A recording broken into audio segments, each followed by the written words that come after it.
first incident that really shook me was when I was about 14 years old. I was a freshman in high school, south side of Chicago, and I was going out for lunch. We had open campus, so there were lots of restaurants around, and so I went to the closest one, which is directly across the street from the school. I remember walking in the door, checking out the menu that was on the wall. Took about 5 steps in when I heard a large clank. I looked real closely, and there was a shotgun on the counter. And the man told me, "Your kind is not welcome here." So I didn't turn my back. I walked step by step back out the door, and then ran when I got outside.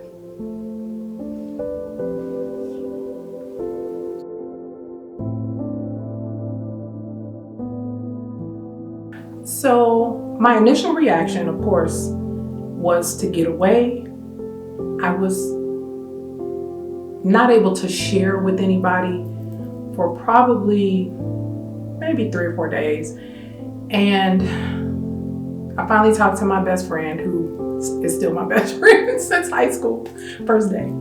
And I told her, I said, "You know that place across the street? Don't go over there. It's dangerous over there." And she was like, "What do you mean dangerous? It's food. It's a store." And I was like, "No, let me tell you what happened." So when I told her, she was not surprised. She knew because her stepmother worked at the school and she had already been warned. My question was, why didn't you tell me? Like, we eat every day. Why wouldn't you have shared with me that I can't walk in this place? I'm not welcome at all and my life could be in danger. Why wouldn't you tell me? So I found out that it was known. Nothing was ever done about it. But to be honest, my feelings were not a surprise.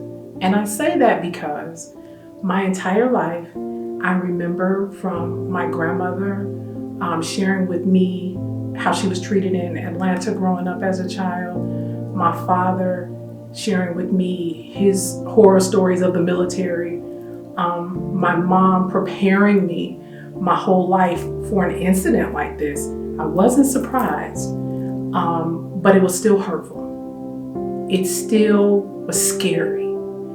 It still is one of those things you don't ever forget.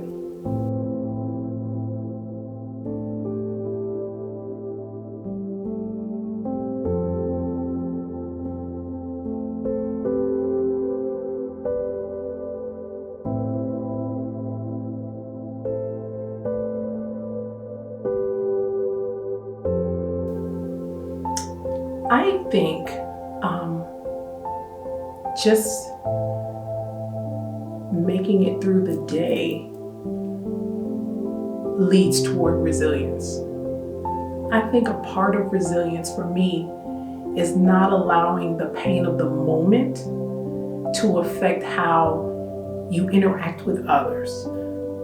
Just making it past, of course, other incidents, not quite as traumatic, but making it through the day when you see things are not fair, when you know that with my recent experience in school, I know that some of my professors treated other students differently than they treated me. That just meant I had to work harder.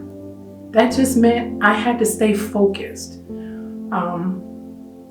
Resilience is something that I believe you mature into through the experiences of your life. You don't become resilient because you want to be.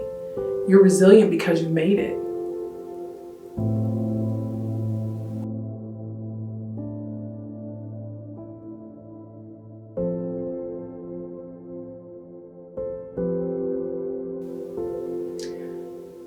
One of the most important things that I share with the youth that I do come in contact with is something that my dad used to tell me.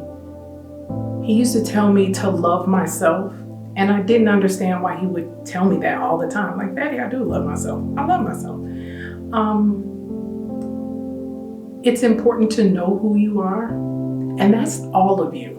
So if you have deficits in an area, or there's something that you don't like about yourself, love yourself enough to acknowledge it and do better in it. So if your communication isn't the greatest, if you get stopped by the police, acknowledge that and work on it to make it better. If you become frustrated as a youth and impatient, you might not see that when you're really young, but as you get older, you may be able to see that, that situation could have been a little different if I had just waited just 30 more seconds. So I think just basic advice for people, all people, is to just love yourself. And when you love yourself, you can love others. That love comes from God only. So of course, the first step is to know who Jesus is, but allow him to do in you what the work is that he wants to do in you, and that is to reflect him, and that is love.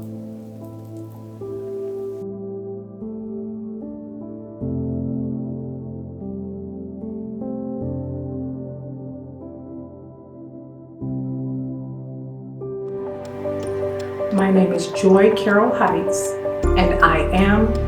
And I am. And I am. And I am. And I am.